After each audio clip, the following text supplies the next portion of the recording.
I've taken a number of swims over the years, like many of us, Keep your ass down. but I thought I'd detail three. One, a dumping in big water on the Porcupine River.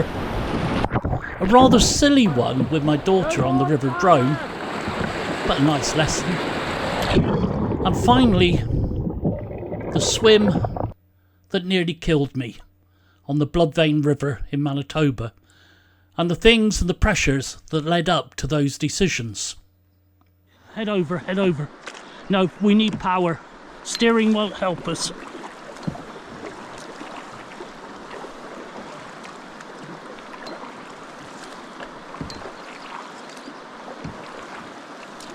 More.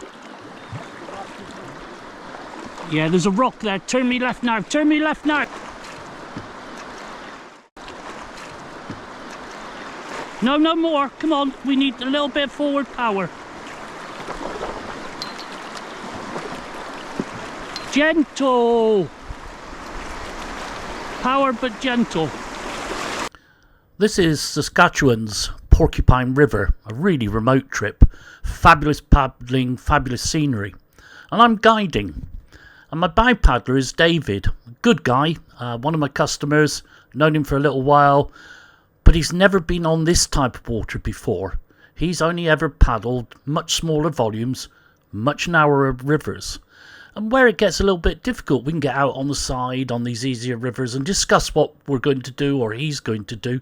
So he has a plan. The problem here is that the banks, the trees, the forests, the shrubs come right down into the water, so we can't walk down and look at the line. We have to do it, as long as it's safe, on the run. But that's difficult because David really doesn't have the experience to make the decisions. And I'm actually telling him what to do and when.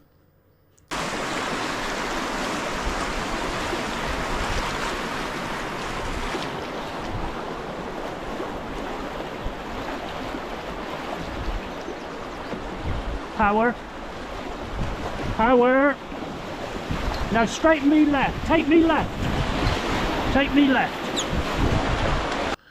But this shouting commands from the rear really sets you up for another difficulty, in that the bow paddler really starts to depend on you and doesn't do anything independently.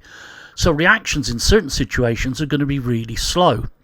The trick I was trying to use on easier rapids was let David make decisions and then we'd discuss it afterwards.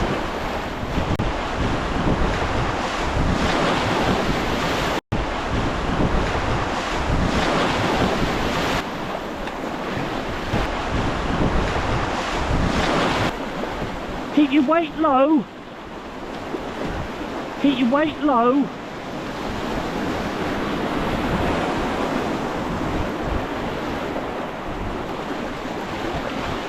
We're swamped, so go careful, keep your weight low and keep you on your own side. It's going to turn us, let it turn us.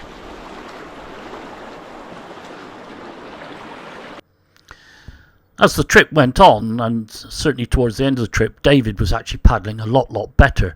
The twitchiness had gone, he wasn't nervous about the water, and a lot of the time, in easier situations, he was making good independent decisions. But this wasn't going to hold well for one of the early hard rapids. This is Big Spruce Rapid, given a 2+ or possibly 3 in the guidebook. And the problem again is the banks are not easy at all. A big plus is that in the distance the river is flat again, and we know from the guidebook there's nothing coming up immediately afterwards.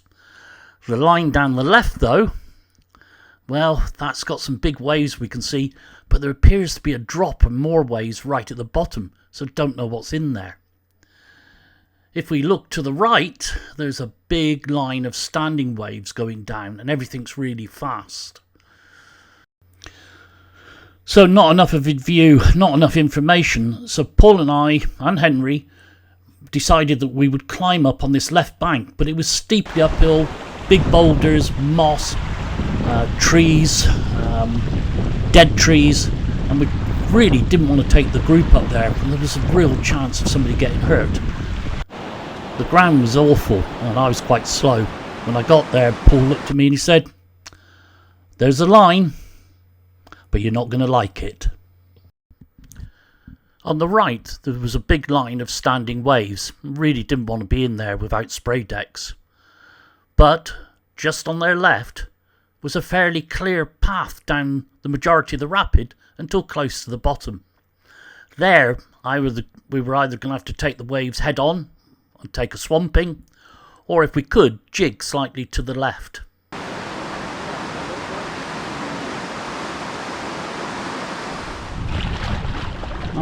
Nice and steady as she goes.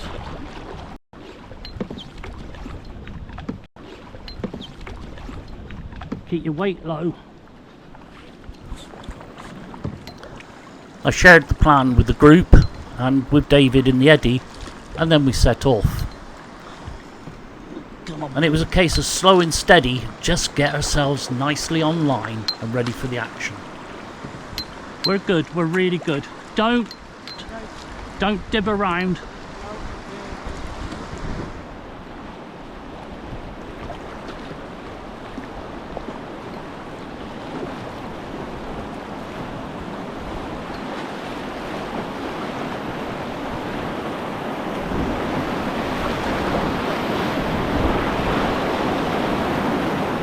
Bit of power. Steady, steady, steady. Get your arse down. Keep your ass down.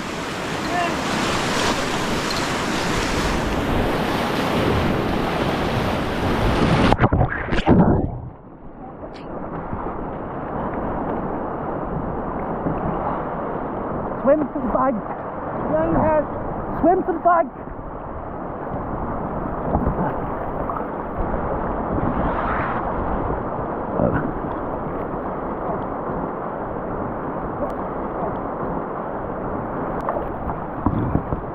Got the rope? Yeah, got the rope. Good man. We nearly... The Teddy's fine. We did well. We did really well.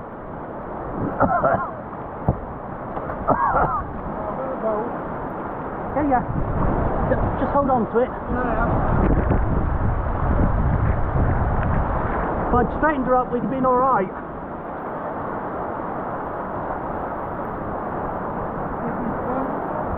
Right, turn her over. Turn her over.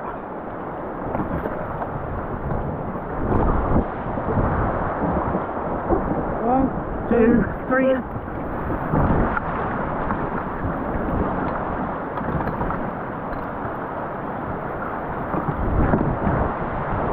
Well done, sir. We did alright, actually.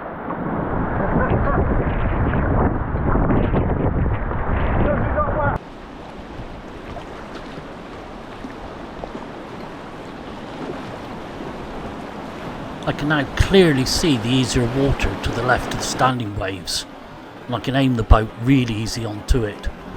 Pointing a bit left, but with my paddle on the right, very easy to pull it back onto a straight course.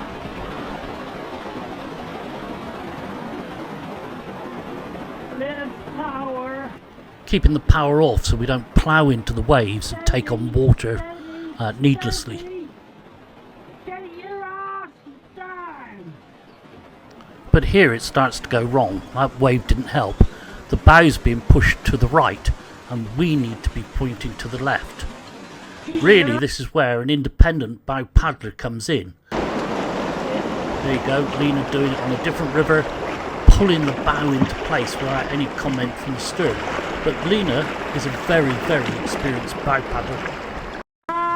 Down. We should be over on the left there and pointing slightly left, and we would have got through. But now we're going to crash at an angle into the wave.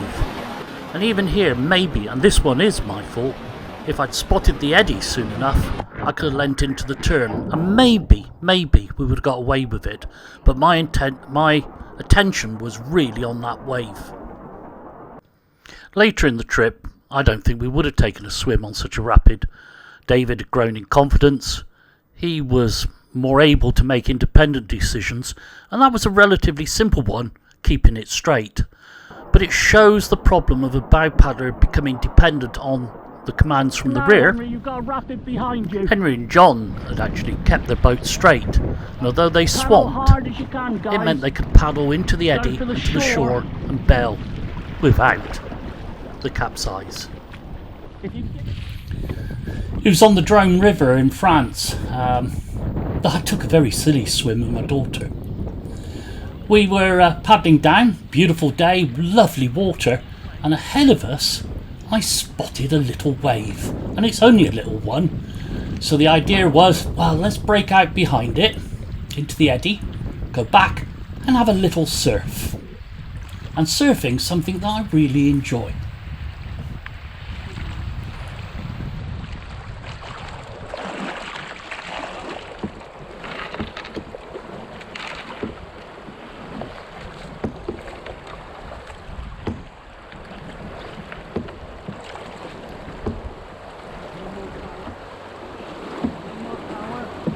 No more power!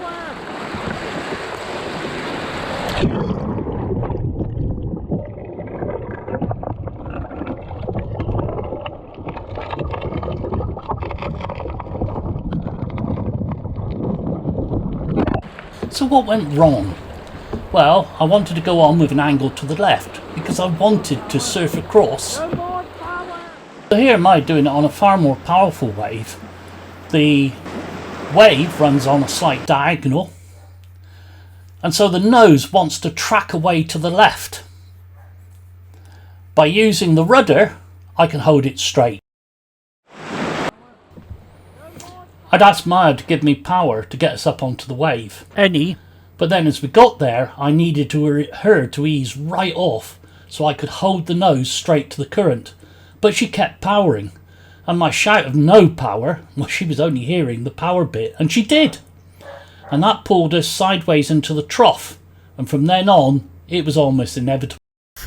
The water on the left was coming back upstream quite slowly, and the downstream water was trying to capsize us. I'm desperately throwing my weight to the left, and maybe I could have crossed deck to try and hold us. Any stroke that I do on the right, that's just going to capsize us even faster, and a brace certainly won't work. A brace would need to be done on the left side. Maya did brilliantly in the water. She gathered up the loose stuff, grabbed paddles, and quickly swam and stood on the bank. But she blamed herself initially and was a bit upset. But then we had a chat, explained things, and then she came up with her own explanation. To make it clear, it was all my dad's fault because he had terrible communication. He was saying no power, but all I heard was power, so I did more power. So basically, dad's fault, blame it on him, not me. I did nothing wrong, definitely. Of all the swims that I've ever taken, I think it was the one on the blood vein out in Canada back in 2008 that came closest to killing me. There were a whole variety of reasons for this. Mike, one of my customers, asked me if I was prepared to guide a trip for him and a friend out in Canada. We had a limited time period, and the only way I could fit it was between two other jobs. Straight away, that limited the number of days we would have on the water. But I was up for it, they could move fast, and we looked around and I thought, well, I've not done this. The blood vein would be a great trip. So straight away, we had less time than the guidebook recommended by several days. I thought that would be okay. But then when we got to Red Lake and where we'd take the float plane in, well, the weather was bad and the float planes couldn't deliver us. And we lost pretty well an entire day before we could get in there. To compound all this, the river then went into massive flood. And what were meant to be simple rapids suddenly became many times bigger. And after Mike and Steve took a swim, well, Steve was nervous. And he ended up walking around an awful lot more. And sometimes we were portaging some pretty big stuff. At the same time, Lena and myself were paddling brilliantly together. My tail was up, so was our confidence. Time was now a massive pressure on me. We had a pick-up at the end of the trip, we had flights to catch back home, and I'd boxed myself into a corner. We had to press hard to get down the river in the time, and that meant some big decisions. This is a diagram from Hat Wilson's Wilderness Rivers of Manitoba, great guidebook, but a lot of it was now irrelevant because the rapids were far bigger, a lot of the features were gone. On this one, the Class 1 top rapid was just a mill pond flat, but travelling at speed, and we landed somewhere after point B. The whole of the main rapid was untenable. Any attempt to get down that in canoe was going to swamp us out. But, and the swim didn't look good at all. But there was a line running hard to the right to enter the eddy on the right hand side. The issue was the eddy was coming back at us at speed. The water features were massive, rather like some of the stuff I'd seen on the Grand Canyon, or more commonly in huge tide races at sea. Huge boils of upwelling water, and at the edges water getting sucked back down again and going deep. On the right was an extremely powerful eddy recirculating back upstream. If we hit it, and that was the plan, we'd have to paddle at speed to go against the current. On the left, there was a very big eddy recirculating in the bay. And below it all, the water was flat, although still moving quite quickly. The plan was that Lena and I would run for the right-hand eddy. We'd have to do it at speed, we'd have to do it in an angle, because there was a guarding wave. Once we were through, we'd tie the boat up, walk back, and run through Mike and Steve's boat. As we got back to the boat to run it, a real problem hit. There was no easy marker on the water. Normally there's a rock, a wave, the corner of a wave, or even a line of bubbles. There was nothing. So leaving from the shore, I had to guess how far out we needed to go. And from the canoe, nothing was visible below because the rapid was so steep, we couldn't see over the lip. And as I ran down, it became really obvious I hadn't gone far enough. And the problem was this little diagonal wave. I thought we'd be well clear of it, and so I hadn't taken a lot of notice of it. But we were too close inshore, and here I'm desperately trying to get some angle to the right on the boat. And the problem is, that little wave kicks the bow left. And then when we hit the main wave, with the eddy on its right, well, there it is. The wave grabs the bow, and we should be pointing much further right.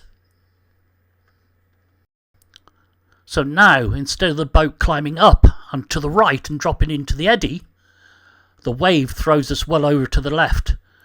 And from now on, there's no way back. We take on water almost immediately.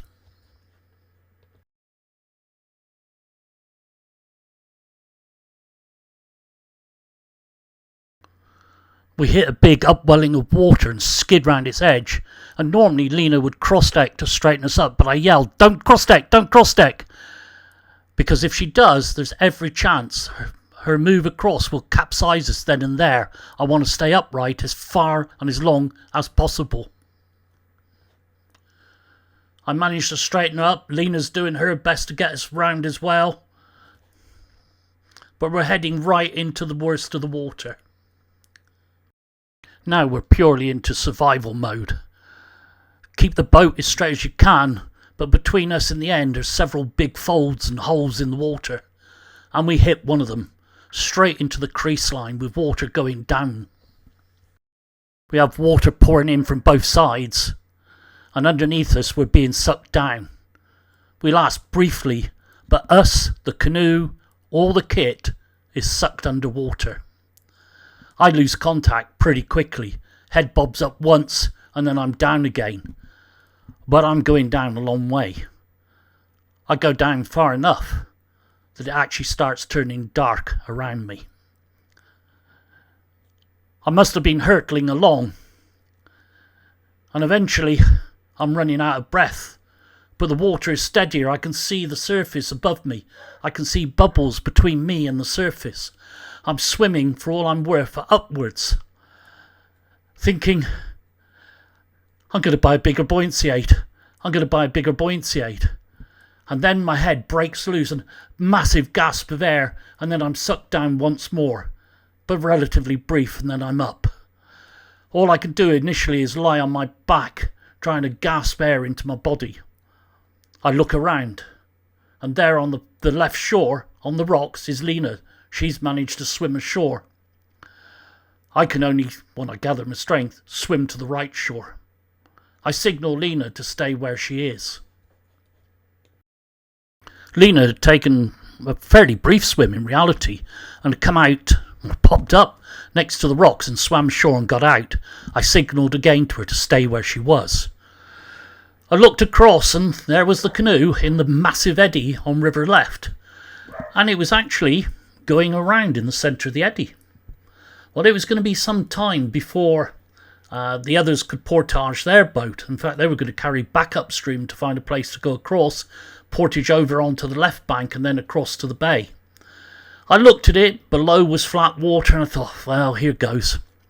No risk for here at all, really. So I jumped back in, swam across to the left shore, went up the bank, and still the canoe rotated in the centre of its eddy. And I then swam out. Initially a bit of a problem to pull it back upright. I used a piece of tape I carry in my buoyancy aid, in my PFD, connected it, and threw it over the upturned hole, went round the other side and pulled the boat over. And with all the kit, or the majority of the kit, actually tied down in the boat, I could climb aboard, somewhat wetly, and paddle the boat out of the eddy to the shore. It took Mike and Steve some time to paddle back upstream, portage, and then get down to us. Mike was worried silly about us, and particularly myself, because he'd seen me go down for such a long time. But I was okay, wet, feeling that I'd made a bad decision. And Lena looked at me and she knew how I felt. She said, "Do you want to carry up and have another go?" My "no" was quite emphatic. I knew we'd got away with it. This is as close as it gets without having to breathe water. Just as a little aside, here's the same rapid in low water. Yep, I could take the ducks for a swim on this. The rest of the trip actually went very well. Some glorious paddling, the weather became good, the water level dropped to a beautiful level, and we made it out on time. But my biggest takeaway, the biggest thing I'd had beaten into me and learnt on the trip: leave yourself plenty of time. Allow spare time so that you can absorb bad weather or any other mishaps. Don't try to do these too quick and put a time pressure on yourself. Hi folks, I hope you found that interesting and helpful. And what you can do is you can press like, you can subscribe, and comments are always welcome. If you'd like to support the channel, there is a link in the description below for buymeacoffee.com. My own book Canoeing is available directly from myself. Thank you for watching, and thank you for the support.